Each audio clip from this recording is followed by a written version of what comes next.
Boa noite, gente. Então, sou Hélio Henrique Ferreira Lins, eu sou estudante aqui de licenciatura do IEM de Matemática, aqui da UFAL, tá certo? E eu sou bolsista no projeto de pesquisa e por conta disso, inclusive, que eu estou gravando esse vídeo, tá? Quem foi a minha orientadora nesse projeto foi a professora doutora Cláudia Oliveira Lousada e como aluno voluntário tive o Edson Gabriel de Santos Duca. O que foi o projeto? Qual foi o título da gente? Foi o ensino de trigonometria, uma análise das provas do Enem, do BMEP, e a elaboração de recursos didáticos para o processo de ensino e aprendizagem com o uso de TDICs. Então, o que foi o nosso objetivo de fato da pesquisa? A gente analisou os conteúdos de trigonometria abordados nas provas de matemática do Enem e da UBMEP no período 2019 e 2020, além também de caracterizar quais são essas questões, qual que é o tipo de questão, e a fim de verificar os aspectos conceituais e procedimentais para desenvolver recursos didáticos que auxiliam o ensino de trigonometria no ensino médio. Isso a gente vai falar mais para frente do que se trata, esses recursos. Então vamos lá, vamos continuar. Metodologia de pesquisa. Foi uma pesquisa qualitativa, com levantamento bibliográfico e documental, além também, é claro, da parte da elaboração, do material e tudo mais, para depois disponibilizar para vocês com formação continuada em matemática, para os professores aqui que dão aula na rede pública do estado de Alagoas. Primeira parte da nossa pesquisa, como a gente falou, segundo o levantamento bibliográfico, tá? E nela a gente falou sobre a história da trigonometria, que começou lá na astronomia, na navegação, topografia, que depois passou para John Miller, que aí ele viu a questão da periodicidade das funções e tudo mais, depois Lima referencia ele. Isso tudo contribuiu para que a trigonometria pudesse ser vista depois como uma área de estudo mesmo. Enfim.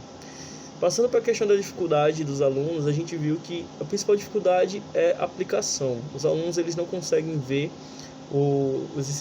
a trigonometria como algo que eles possam aplicar no dia a dia deles, E por isso eles veem a trigonometria de uma forma muito abstrata e tudo mais, E como a gente bem sabe, inclusive por Kagani também, que a forma como o professor trata o que ele está trabalhando ali, isso pode influenciar ou não no que o aluno está aprendendo.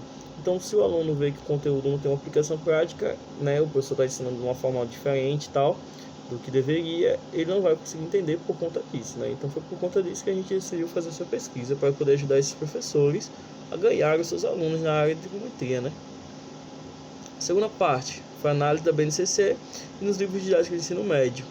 Na BNCC, a gente só vê duas coisas, só vê a trigonometria de duas formas. A primeira, em números e álgebras, Na MAT 306, na questão de praticidade das funções seno, Basicamente é isso. E de geometria e medidas, a MAT 308, que é a relação de seno e cosseno, das leis de seno e cosseno, e noções de congruência / semelhança de triângulos.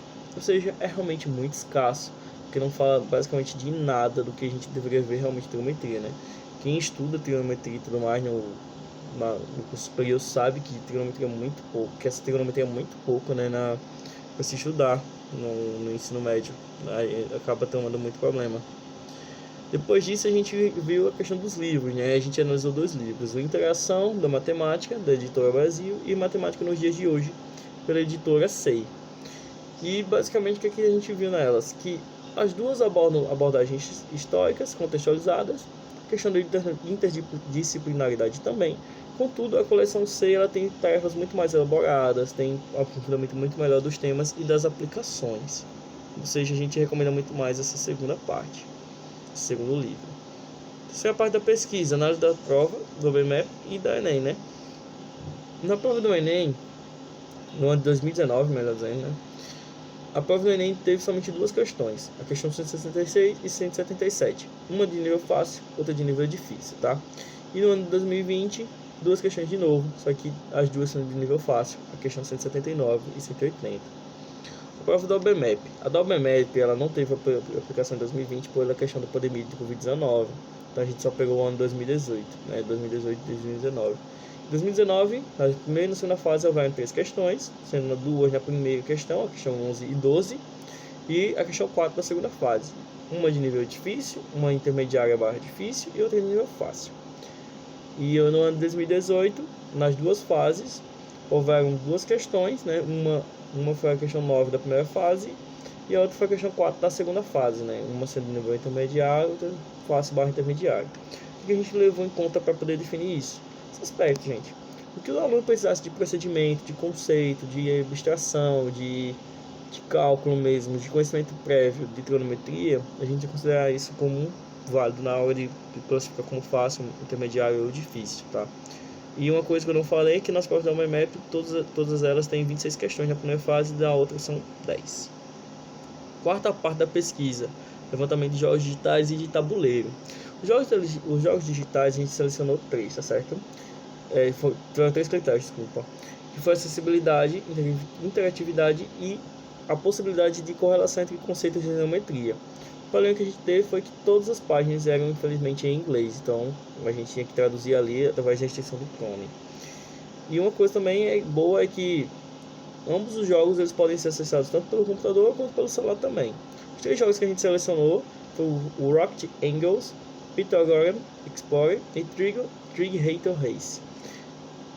Em ambos, né, a questão da acessibilidade é muito tranquila, porque todos eles são facilmente achados na internet. A questão de interatividade, há uma necessidade melhor na interface do jogo 1, né, que é o resgate do Alien, que foi o primeiro, o Rocket Angles, que ele parece muito confuso no início, para o aluno poder aprender e tudo mais, e acaba desistindo de jogar. E no 3, quando a gente está jogando com o computador sempre faz as mesmas escolhas que o jogador. Então, não há competitividade, porque o computador não pensa qual é a melhor decisão para ele só imita a decisão do aluno, né, do jogador. E com relação à trigonometria, todos eles também atendem esse requisito, né, porque todos eles trabalham com trigonometria, gente. Os jogos de tabuleiro selecionados. Também houveram, né, alguns critérios. Esse foi a interação, a possibilidade de confecção, né, que seja de fácil confecção, e de facilidade da interpretação de regra, né, porque aí a gente possa trabalhar, né, outros conteúdos, e potencialidade também de ensino, revisão, reforço dos conceitos de geometria. Quais foram os jogos que a gente selecionou? A gente selecionou 8 jogos, tá? Um foi o Roleta Trigonométrica, o outro foi o Batalha Naval Trigonométrica, Mandala Trigonométrica, Corrida no Círculo Trigonométrico, Baralho Trigonométrico, Trigonometria, Dominó Trigonométrico e Stop Trigonométrico. Todos eles, basicamente, foram resolvidos, né, foram selecionados de alguma maneira que os jogos ajudassem na questão da interação social, né, que tivesse ali uma cooperação entre os alunos e tudo mais. Então, basicamente, foi isso que a gente pensou com relação aos jogos de tabuleiro, né, que eles pudessem ter esse tipo de coisa, de rivalidade entre os alunos. Quinta parte da pesquisa foi a parte de confecção do material que a gente tinha falado logo no início. E o que a gente fez? A gente criou 2 jogos na plataforma de UOL, tá? Um que envolve funções trigonométricas e outro que utiliza usando os notáveis.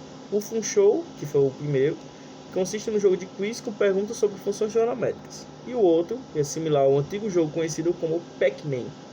Porém, para que o jogador vença o jogo, ele precisa responder corretamente a pergunta, aparecendo na tela caminhando em direção às respostas, enquanto desvia dos monstros, né, que aparecem lá, assim como aparecia no jogo do Pac-Man normal, né. E a gente destaca que nessa questão a gente levou em consideração, né, para poder criar esses jogos, para poder confeccionar esses jogos, as questões da OBMAP e do Enem, tá? Além disso, além dos jogos de hoje UOL, a gente criou vídeos, podcasts e trilhas de aprendizagens com os conteúdos de círculo trigonométrico, função trigonométrica, transformações trigonométricas, relações trigonométricas e equações trigonométricas. Os vídeos, né, se relacionam basicamente com a primeira etapa do projeto, sobre os conteúdos de trigonometria, e sobre as questões da OBMAP e da Enem, né, porque foram justamente esses que a gente gostaria de abordar. Ao todo foram elaborados 12 vídeos que possuem uma média de 30 minutos cada. Destes 7 já estão no canal do YouTube, Matéria de Tec Matemática, inclusive se vocês quiserem acompanhar nosso trabalho por lá, a gente também tem de outros determinados assuntos, né? E basicamente foi isso. Os outros foram programados para serem lançados no canal a partir do mês de setembro de 2022. Além das publicações serem geradas, né, a partir da pesquisa. A gente tem como alguns resultados aqui, né? Quando vocês forem olhar a questão da referência, tá tudo aqui, gente. Conclusão, as provas do Enem e do OBMAP, né, eles dão muito pouca ênfase aos conteúdos de geometria e apresentam muito pouco contextualização. E que é necessário que o professor ele trabalhe sempre muito bem essa questão de jogos e tudo mais, a questão do trabalho dele. Por isso que a gente focou na questão do desenvolvimento desse material, tá? Então eu espero que tenha ajudado os professores aí e que eles possam aprender bastante que através desse trabalho que fizemos, nesse projeto e tudo mais. Qualquer coisa, podem mandar e-mail, podem mandar mensagem que a gente vai estar por aqui, tá certo? Muitíssimo obrigado e segue a gente lá.